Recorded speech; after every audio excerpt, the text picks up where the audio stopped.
Okay, hello 11th grade students. Today's worksheet is just about two objectives, organizational skills and vocab in context. The worksheet is related to the text you read, which is also in the video I posted, PowerPoint lecture. Your tax dollars help starve children, which talked about how the American tax dollars are fueling the war in Yemen and helping in starving children and ending the lives of innocent people in that country. Okay. Referring to paragraphs 1 and 11, write one example of figure of speech, identify its type, explain it, and state its purpose. Okay, figures of speech, similes, metaphor, hyperboles, personifications. The most common ones that appear on exams are generally similes and metaphors, but we also get situational ironies and paradoxes. And number 2, identify the writer's tone in paragraph 4 and justify your choice. So I displayed the paragraphs here for you, 1 and 11 for figures of speech. Paragraph 1, Adan Yemen, he is an 8-year-old boy who is starving and has limbs like sticks. So we already have a figure of speech here. Remember, when you compare two things using like or as, it is called a simile. So the first figure of speech is a simile. Why did the author use this simile? Obviously to paint a vivid picture of how emaciated and malnourished this boy Ya'ub looked. Paragraph 11, a few rooms down from Ya'ub is Fawaz Abdullah, 18 months old, his skin mottled and discolored with sores.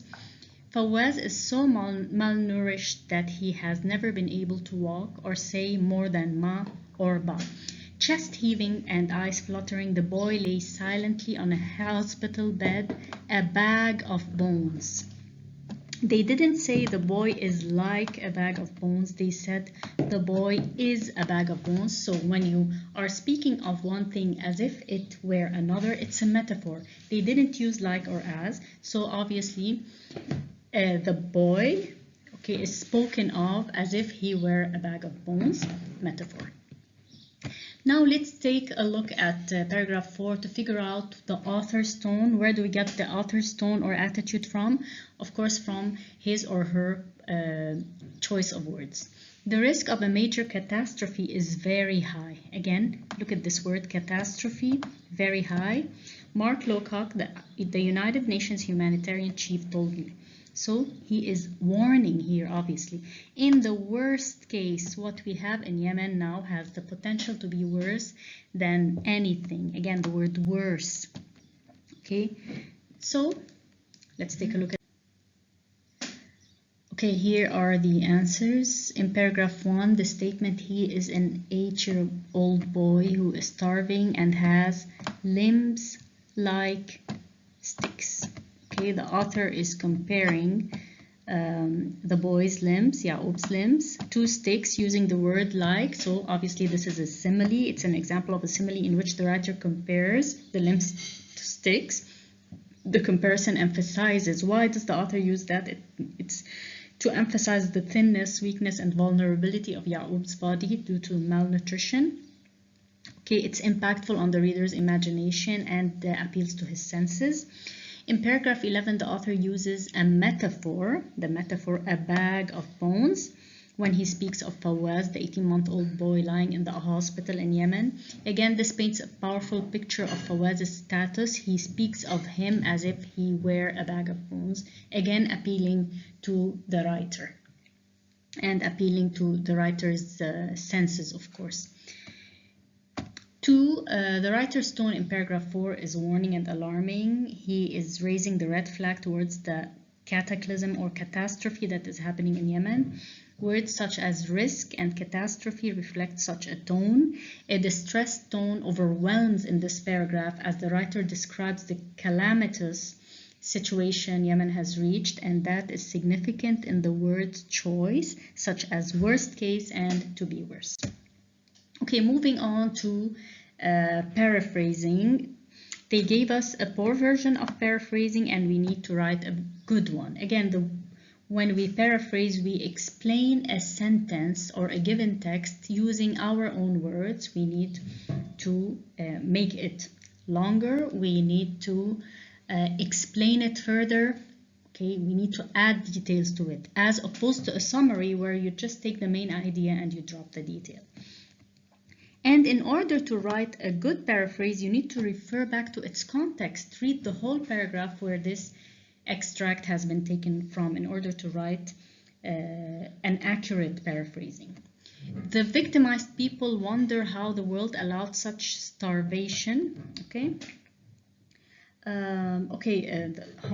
Here they're asking us to paraphrase the whole paragraph.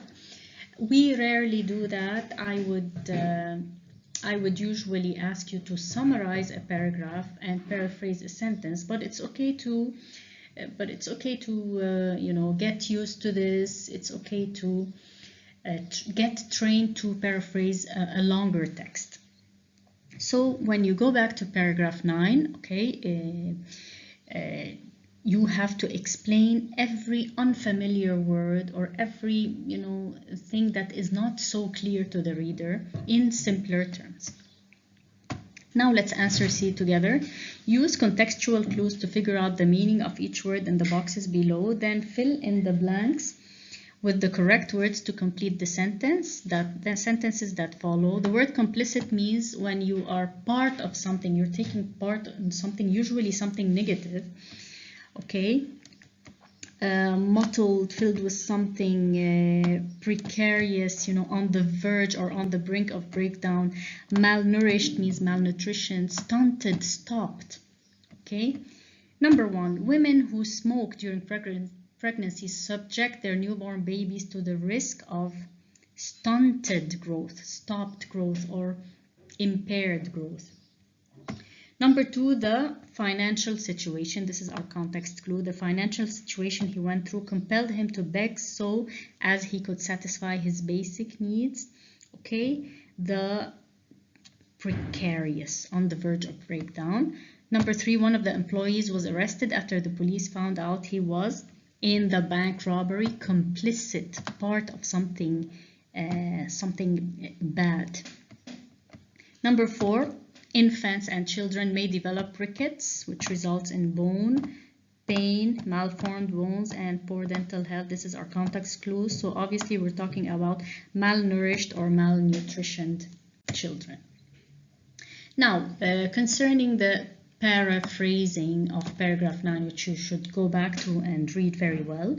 This is how we answer. In the selection, your tax dollars help starve children. In paragraph 9, Nicholas Crystal claims that contemplation usually prevails after engulfing starvation as to how such calamities, meaning disasters, are still permissible or allowed in our world. What is required is a serious effort rather than a delayed plan to bring war to a closure and stop a catastrophe. Okay. C, number 1, stunted, stopped, halted, precarious, okay, on the verge or on the brink of falling or breakdown. Complicit, being part of something negative. Malnourished means malnutritioned. And so this is it for our worksheet. We'll discuss this further for any more questions during live Zoom or during my office hours. See you.